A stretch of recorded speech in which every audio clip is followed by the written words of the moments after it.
Chapter 5. I barely slept a wink that night in the end. Rays of morning sunlight streamed in through the living room curtains as I awoke. The sofa was by no means uncomfortable, and yet my body was sore all over. Probably from stress. If I'd known this would happen, I would have done some work ahead of time. That said, I was in absolutely no mood to sit down and work. Everywhere I looked, the room was stacked high with cardboard boxes. Some half empty, others broken down into neat, folded piles. My desktop computer, an essential tool for any freelancer, was waiting for me on my desk. Unfortunately, my internet service wouldn't be ready until tomorrow. At least as far as I knew. Any chance it's not too late to change my mind about this place? I got to my feet, walked over to the cabinet, and opened the drawer. There, I retrieved the rental agreement sitting atop the stack of papers, then walked to the window. Truth be told, I was afraid to open those stupid curtains. Just stab the hand! But there was no sense standing there in the dark either. Stealing my nerves, I threw open the curtains. My balcony sat empty under the bright morning sun. Beyond it lay an equally empty lot. Nothing suspicious in sight. Relieved, I opened the window. A dewy breeze blew in, and I returned to the couch, paperwork in hand. There, I flipped through the contract until I came across the section regarding move-outs. But what I found was so bafflingly exorbitant. Exorbitant? I'm not good at words. I'm just a bear. Do you expect me to be able to know things like English, reading? That's crazy. That's crazy. I couldn't help but stare. Should tenant move out before a period of 1 year has elapsed, tenant agrees to pay a penalty sum equal to 6 months' rent. 6 months? I knew it was common for rental agreements to charge an early move-out fee during the first year. After all, no landlord would want to deal with a rotating door of tenants. I've moved a fair few times in my life, and most of the apartments I've lived in have had similar clauses in their lease contracts. But only for 2 months' rent max! Less than that in most cases. In all my life, I've never heard of anyone charging 6 months' rent as a move-out fee. Yeah, that's pretty... that's getting scammed there. They might as well have simply typed up, "You're stuck here," in size 72 font. This is ridiculous. I was more than willing to pay another month's rent if it meant I could leave. Hell, I could be convinced to pay too. After all, it was a paltry sum compared to the enduring terror of that awful dream, or hallucination, or whatever it was. But 6 months' rent? That was pushing it, to say the least. I tossed the rental agreement back into the cabinet drawer, then stepped out onto the balcony. Beneath me lay the sprawling landscape of the suburbs, peaceful and picturesque. If this were a normal apartment, I'm sure the view would have left me feeling invigorated. Emboldened by the seemingly ordinary balcony, I glanced over at the one directly adjacent to mine. Granted, the privacy screen prevented me from seeing much. Feeling a bit braver in the safety of daylight, I peeked my head over the partition wall. 202's balcony was completely empty. The sunlight streamed in through the sliding glass window, affording me a small glimpse into the apartment itself. It looked to be perfectly quiet, perfectly ordinary.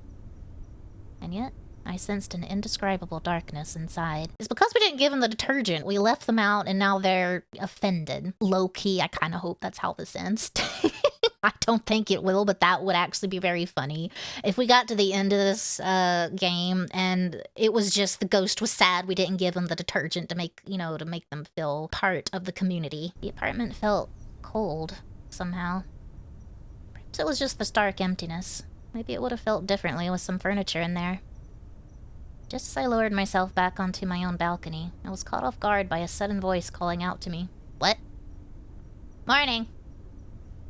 Oh, good morning. Wait, what? At first, I couldn't tell where it was coming from. Well, he's like above us, yeah? I shot a quick glance around, but didn't see anyone. Up here. Up where? Oh!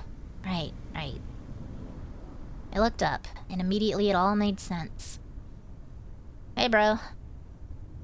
There was Hisamatsu-san, peering down at me from his balcony. I seem to recall he paid me a visit just last night. Good morning. Isn't it a little early to be spying on your neighbors? Look, nobody lives in that apartment except Ghost, who was sad we didn't give him detergent. Just wanting to see if they were still there. What? No, it's not what it looks like. It was exactly what it looked like, but, you know, details. Busted. No one lives there, you know. Yes, I know. The landlady told me yesterday. She even showed me. But I decided to keep that bit to myself. Just then, an idea came to me. Maybe Hisamatsu-san was just the sort of person I needed. Can I ask you something, Hisamatsu-san? Sure.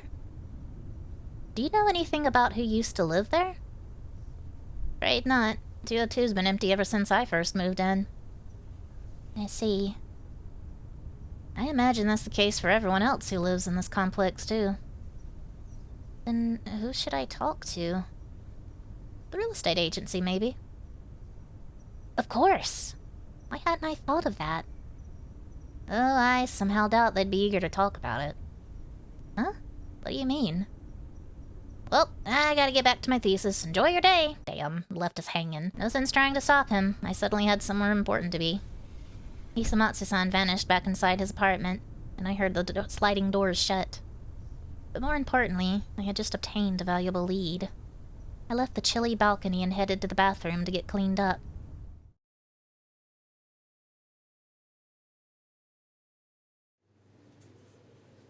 Chapter 6. Hirai. I'm sorry, unable to disclose any personal information about our clients to a third party.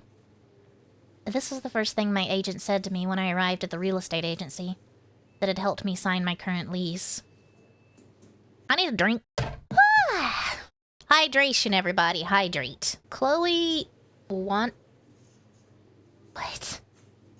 Chloe Wanderfalk? Realty. Wanderfalk. Quite a name. I'd chosen this agency simply because it was the first one that caught my eye. But the name was so fanciful, I often had trouble remembering it. Yeah, I can see that. But that was hardly important right now. Well, can you make an exception? I really need to know. As I said, we cannot. They're really strict about this sort of thing these days. You know, trouble's always right around the corner if a client's information gets leaked. He looked to be on the younger side, maybe a bit younger than me, and I could tell he was getting sick of me already. But I held my ground. Listen, okay, anyone in my shoes would be scared out of their minds hearing those creepy noises from what's supposed to be an empty apartment. I'm only asking because I'm trying to figure out where it's coming from.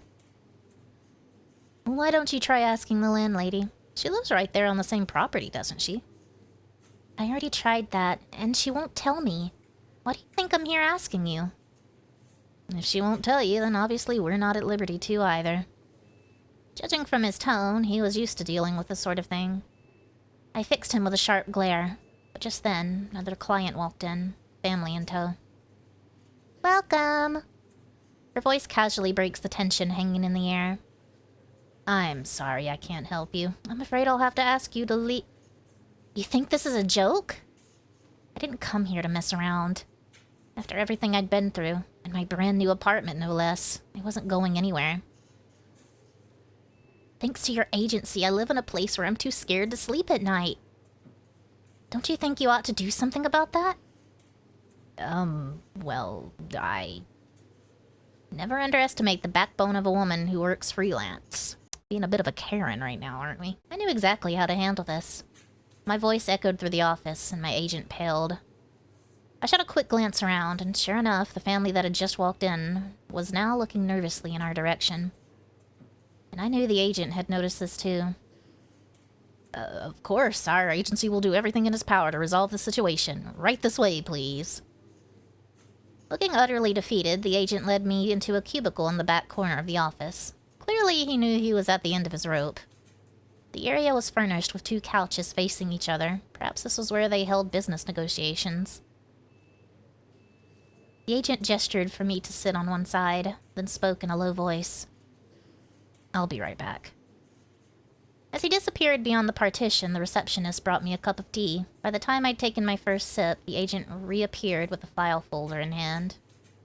Look, please don't tell anyone I showed you this, okay? The agent flipped through the folder, looking far more rattled than before. We just carried this man into breaking a law or whatever. I glanced at the name tag affixed to his chest. Sorry about this, Hirai-kun. I swear I'm not trying to be a bitch, but I don't really have any other choice. I'm not trying to be a Karen, but I'm gonna be a Karen right now. So, what happened with whoever used to live in apartment 202? About that, truth be told, even I don't know the details. What? What's the point of... Just hear me out, okay? Our agency first started leasing for your complex 4 years ago. At the time, 202 was already off the market. I see. So what can you tell me? Nervously, Hirai-kun continued to leaf through the folder until he found what he was looking for. There, he pulled something free from the paper clip and slid it across the table. What is this? A business card? This is the company that handled the complex before us. Not that they're around anymore, though. What happened? The CEO hanged himself. It was a family business, you see, and he was running the whole show himself. But his house is right next door to where the company used to be, so you might be able to ask his wife about it. That makes sense. So, how long ago did he, pass away? Must have been 4 years ago, yeah. He was good friends with our CEO, which is how most of his listings ended up with us after the fact. That's all I can tell you. Thank you so much. The fact that the complex's previous real estate agency CEO had committed suicide felt like a huge revelation. Maybe it was worth my time to poke a little further. Meanwhile, Hirai-kun let out a sigh of relief, but unfortunately he wasn't rid of me quite yet. Can I ask just one more thing? What is it? Regarding my apartment, who was the previous tenant at... That word, Romaine 201. 201, you say? Well, before you moved in, it was leased out to a local bank chain. A young woman lived there until last year, or so. What was she like? Oh, I don't know. Fairly young? I think her name was Hisamatsu Hisamatsu? Wait! My upstairs neighbor shared that same surname. Something about that gave me pause. Say, Hirai-san? Yes? Wait, how do you know my name? It's right there on your name tag, silly. Listen, has 201 been through a lot of tenants lately? Hirai-kun frowned at my question. Clearly he'd been hoping I wouldn't ask. Well, yes, both 201 and 203, but 201 especially so. Ever since I got assigned to it, it's seen quite a few people come and go almost immediately. In Hisamatsu-san's case, she was only living there because her company had leased it out. That's why the landlady had to raise the early move-out penalty. Penalty. I swear I know how to read. Isn't that the sort of thing you're supposed to tell a tenant up front?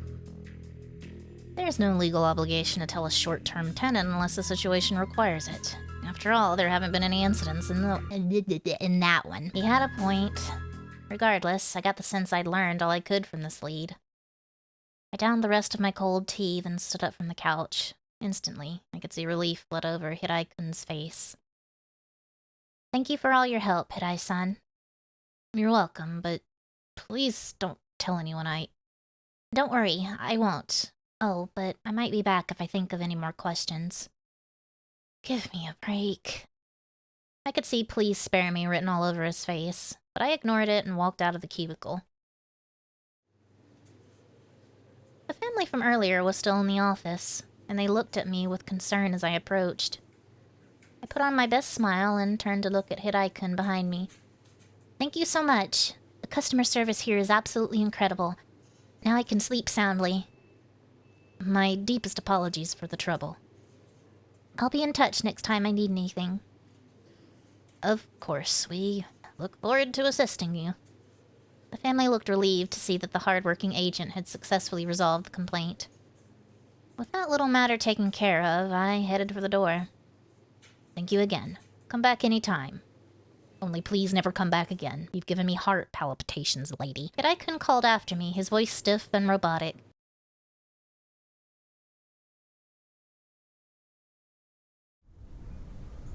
Chapter 7.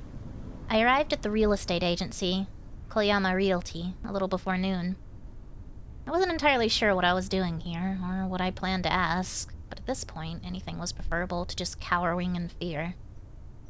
The building was plain and box-shaped. One look and it was obvious the place was closed down. The windows were dusty, obscuring the interior from view. Not that I really wanted to be peering around inside a dark office in the first place. The company was located right there on the CEO's personal property. A high fence extended from the office building and looped around the house next to it. As I walked along the fence, I soon arrived at a massive gate, beyond which I could see a large, old-fashioned house.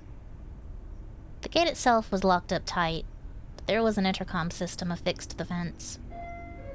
I rang the doorbell without hesitation. Inside, I could faintly hear the chime echoing through the house. All at once, memories from yesterday flashed through my mind, sending goosebumps prickling up my arms. The situation was uncannily similar to my experience with apartment 202.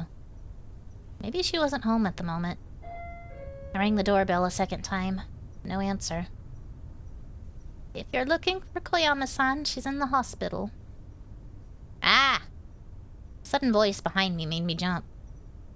I rolled around to find an unfamiliar woman standing there. Her arms were laden with shopping bags, suggesting she was on her way home from a trip to the grocery store.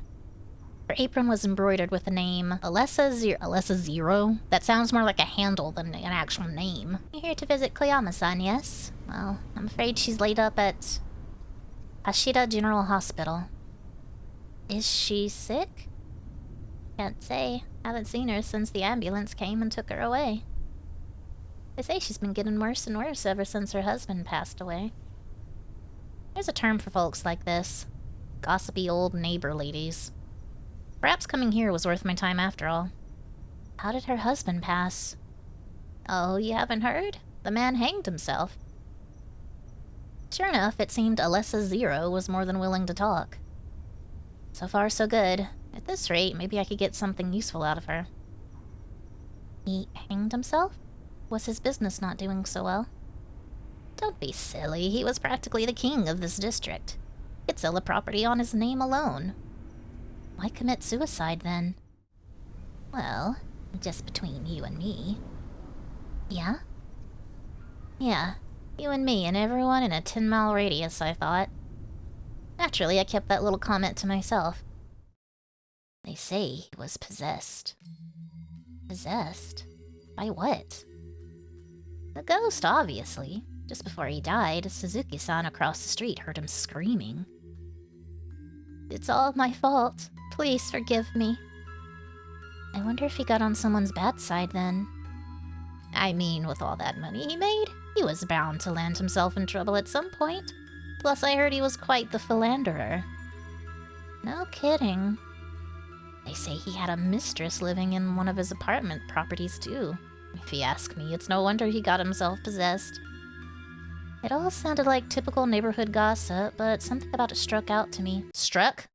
I was tempted to stick around, but I knew ladies of her caliber were likely to go on and on for hours if given the chance. Say, I think I'd like to check in on Koyama-san. Could you tell me the way to the hospital? All hospitals are basically the same.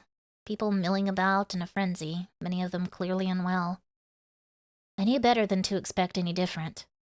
That was a hospital's whole purpose, after all, but I still didn't like it. All in all, it felt so unsanitary. Arriving at the general reception area, I inquired after Miss Koyama and was promptly asked to state my relation to her. Her husband was my real estate agent. It was a total half-assed lie, of course, but the receptionist directed me to the internal medicine ward nonetheless. Fair warning, don't expect her to talk to you. Huh? She's been in a vegetative state for the past year. Oh my god. That meant my trip here was utterly wasted. including the bouquet of get-well flowers I'd brought as a pretext. Well, seeing as I brought her these flowers, I might as well check in on her anyway. I'll just put them on the table and be on my way. Suit yourself. Ignoring her unfriendly response, I headed off into the internal medicine ward. Oh boy! A drab, sterile smell lingered in the patient's room. Koyama-san was bone-thin, with tubes hooked into every part of her, sleeping peacefully. I set the small vase of flowers down on the side table and gazed at her for a moment. This lead may have been a dead end, but hey, I tried. After that, I promptly turned and left the room. But then? Oh, there's no but then. Chapter 8. By the time I arrived at the general reception area, I realized I needed to call one of my clients. More specifically, my sister. She worked for a small-time magazine publisher. As it happened, I was in charge of running their website. But I wasn't going to have internet access until tomorrow, and I'd forgotten to tell her I wouldn't have the latest site update ready until tomorrow night at the earliest. I checked the time, 2 p.m. I knew she might be in a meeting, but I decided I could just leave a voicemail if it came to that. Thankfully, after a few rings, she picked up. Hello? Shoko? Sorry, sis. Unless it's an emergency, can it wait? I just wanted to let you know the site update will go live tomorrow night, that's all. In a meeting? No, I'm at a funeral. A funeral? I struggled to keep my voice down. It wasn't exactly the sort of thing one ought to be shouting in the middle of a hospital lobby, after all. One of our coworkers, passed away. Her uncharacteristically hesitant tone set off red flags in my mind. Anyway, I'll call you back later, and I'll pass on the news about the site update. Thanks. Bye. After the call ended, I stared down at my phone for a moment. Something wasn't right. But right now, I had no way of figuring it out.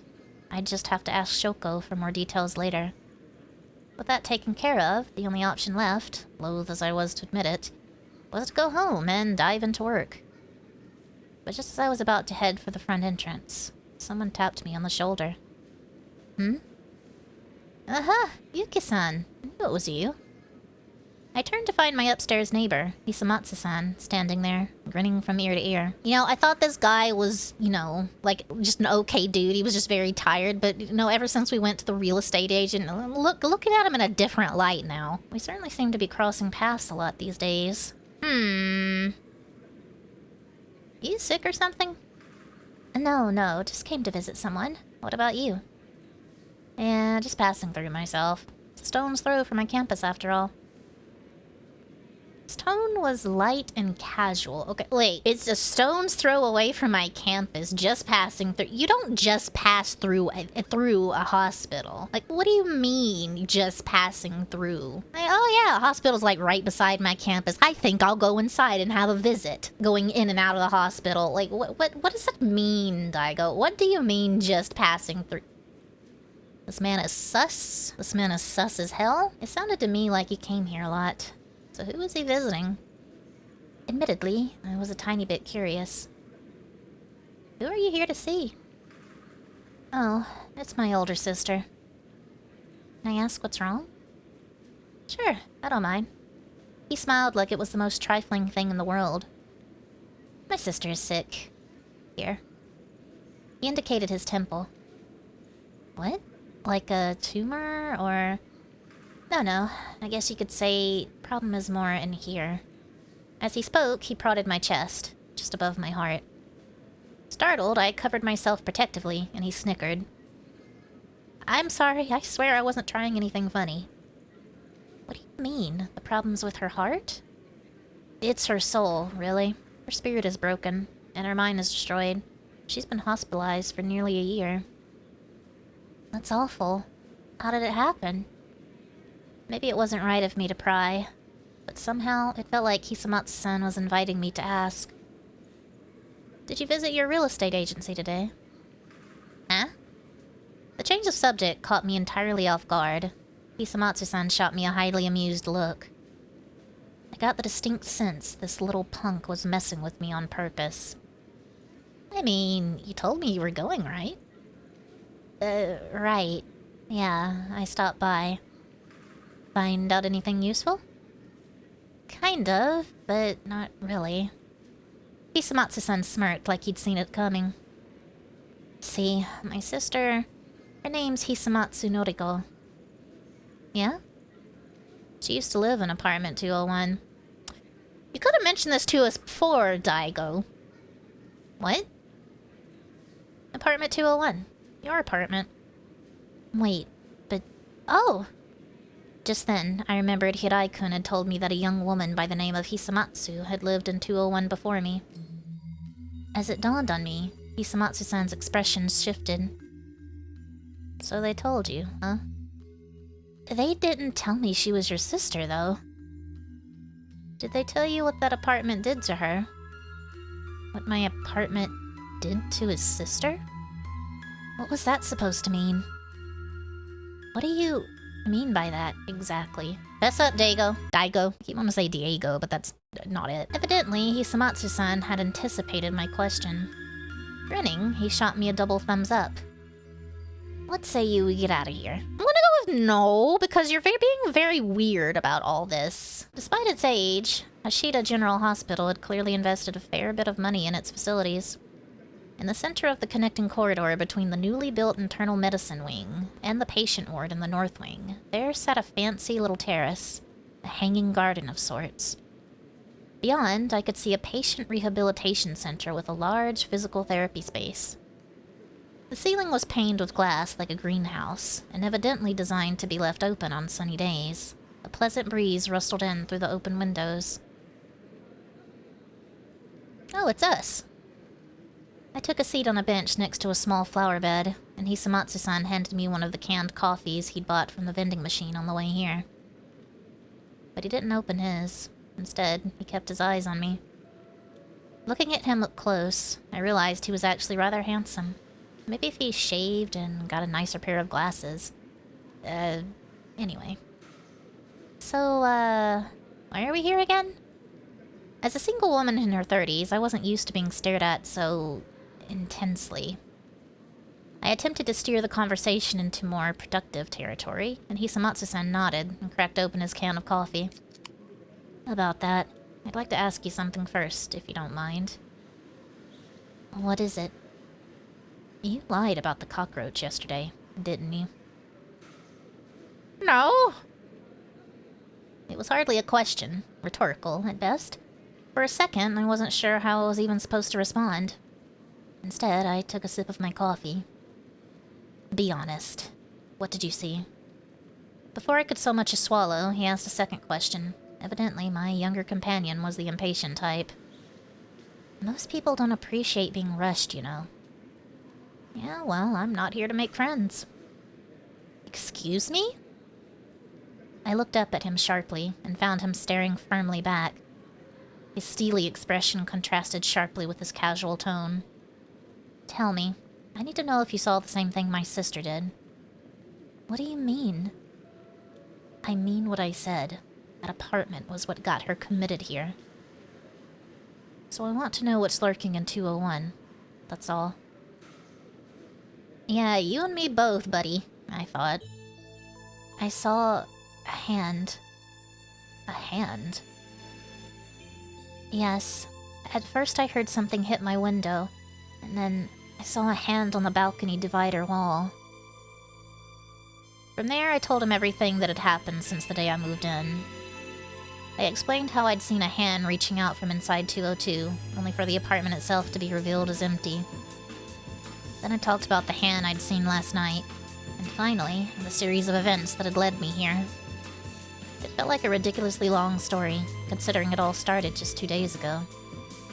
So my sister... I told you how she's staying here, yeah? After I finished my story, Hisamatsu-san began to tell his, bit by bit, his tone uncertain. She only lasted 3 months. 3 months? But before you moved in, that apartment was leased out to the bank where my sister used to work. But by the time the lease agreement expired, nobody was willing to live there anymore. Not after they found out what happened to Noriko. So what did happen? It all started last spring, when she first moved in. Last spring, Hisamatsu Noriko was forced to move after her job transferred her to another branch. The living space allocated to her felt far too large for an unmarried woman, but she was too busy with work to look for a better place herself, so she ended up staying right where she was, in Romaine Apartment 201. Chalet? Is that how I say that? Chalet? She didn't notice anything strange until about 2 weeks had passed. She was a busy woman, so it was entirely possible she'd simply overlooked anything weird happening prior to then. But one day, when she was drying her laundry on the balcony, she noticed handprints. Dozens of handprints. All over her sliding glass door. Oh my god. How'd these get here? Noriko hadn't had any visitors to her apartment since moving in, and she was told the apartment next to hers was empty. She wondered if it was evidence that someone had been trying to break in. She was so creeped out she called the landlady, and then the police, to come and look at it. But there was no proof that anything had been stolen, nor anything that could prove how long the prints had been there in the first place. In the end, the police could only promise to heighten their patrols. But even after that night, strange happenings continued to plague her life. At first, I figured it was just the fatigue getting to her, or maybe a weird stalker or something. The banging noises were localized to her windows at first, but over time it moved to the walls of her closet. What started as a few taps escalated into hours and hours of noise, all night long. And at that point, you'd just get annoyed, wouldn't you? I'd get annoyed. Like, constant noise. It stops being scary at some point. You're just like, shut up! But no matter how much she suffered, the landlady continued to shrug it off, insisting the apartment next door was empty. She begged her employer to let her move out, but they refused to break the lease agreement. Then, about 2 months in... Taiko, I'm begging you, please help me. I can't live here anymore. What do you mean you can't live there? Did you just only move in? Someone's coming out of the walls. I think it's a woman's hand. Taiko, what do I do? It came out of the walls? I don't know the details, but... The next time I saw her, she was practically a skeleton. There was no time to hash out the details of what had happened. After missing work for 2 straight weeks, Noriko was taken to Hashida General Hospital due to extreme malnutrition and sleep deprivation. The next time she awoke, it was clear she had lost her sanity. Oh my god. I was the one who found her that day. The apartment was a total mess. My sister. At least, I assume it was her. She taped newspapers all over the walls and covered the windows with duct tape. I found her passed out, hiding under the couch in the living room. A shiver ran down my spine. To think this took place in my apartment felt sick to my stomach. You alright? Clearly I must have looked as sick as I felt. Hisamatsu-san shot me a sympathetic look. So, the thing I saw yesterday... I'm pretty sure you weren't just seeing things. And if history repeats itself, then it'll only get worse. Oh god. I had unwittingly ensconced myself inside a waking nightmare. Fear and panic shot through me, shredding my composure. Sorry. I swear I'm not trying to freak you out. No, I was the one who asked, so it's not your fault. I cursed myself for thinking it might not be so bad. I thought I was playing detective, but in actuality, I was just the victim in a horror movie. If anything happens, you can take shelter in 301 with me. It should be safe there. Take shelter? Oh, don't worry, I plan to be the perfect gentleman, of course. His tone remained cheery, despite the conversation we were having. Just then, a thought occurred to me. Come to think of it, Hisamatsu-san, why are you living there in the first place? The man returned a sad smile. I need to find out what broke my sister. I must know. Curiosity killed the cat, you know. I just feel like I owe it to her, I guess. After our parents died, she was the one who looked after me all that time. But me? I couldn't protect her from whatever it was that broke her mind. He grimaced bitterly, his eyes on the can of coffee, his hands trembling. When I moved in, 201 was still leased out to the bank. and the only apartments available were on the upper floors. So I chose 301. That way, if anything ever happened to whoever moved in below me, at least this time, I'd be around to help. So that's why you came down to see me yesterday. I mean, I have other reasons, of course. My heart skipped a beat, almost like I was a teenager again, but Hisamatsu-san smiled innocently. I figured I could learn more about my sister's trauma if I helped you, and it seems I was right. Oh. For some reason, I felt the tiniest bit disappointed. I feel like, romance should be the very last thing on our minds right now. I mean, unless you want to, you know, get romancy with the ghost that's haunting your apartment, but some people are into that, I'm just saying. Well, anyway, feel free to spring by or give me a call anytime you need me. I will. By the way, have you managed to find any leads on your own? You've lived there longer than I have, so I figure you might know something. Hisamatsu-san smirked. Yeah, you could say that. Would you mind sharing with me? At this point, I think we ought to pool our resources as much as possible. Alright then. I don't have it on hand, so let's head back to my place. I've got a few things I'd like to show you once we get there. With that decided, Hisamatsu-san finished his coffee in one swallow. Daigo's still sus.